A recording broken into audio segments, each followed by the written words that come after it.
কি একটা মজা।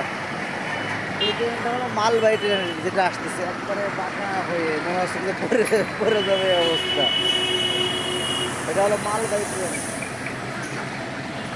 বিভিন্ন দেশ থেকে ট্রেনটা মাল বহন করে নিয়ে আসে। বা চিটাগাং থেকে আসতেছে ঢাকাতে। ট্রেন দেখার মজাই আলাদা, বিশেষ করে মালবাহী ট্রেন বিভিন্ন কোম্পানির মাল এর ভিতরে আছে।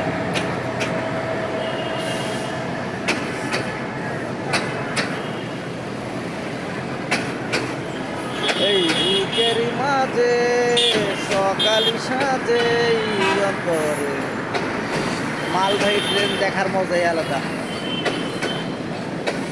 এই যে কত ভারী, আর চলতেছে আস্তে আস্তে করে চলে যাচ্ছে, আস্তে আস্তে করে চলে যাচ্ছে। I love you train, Bangladesh train.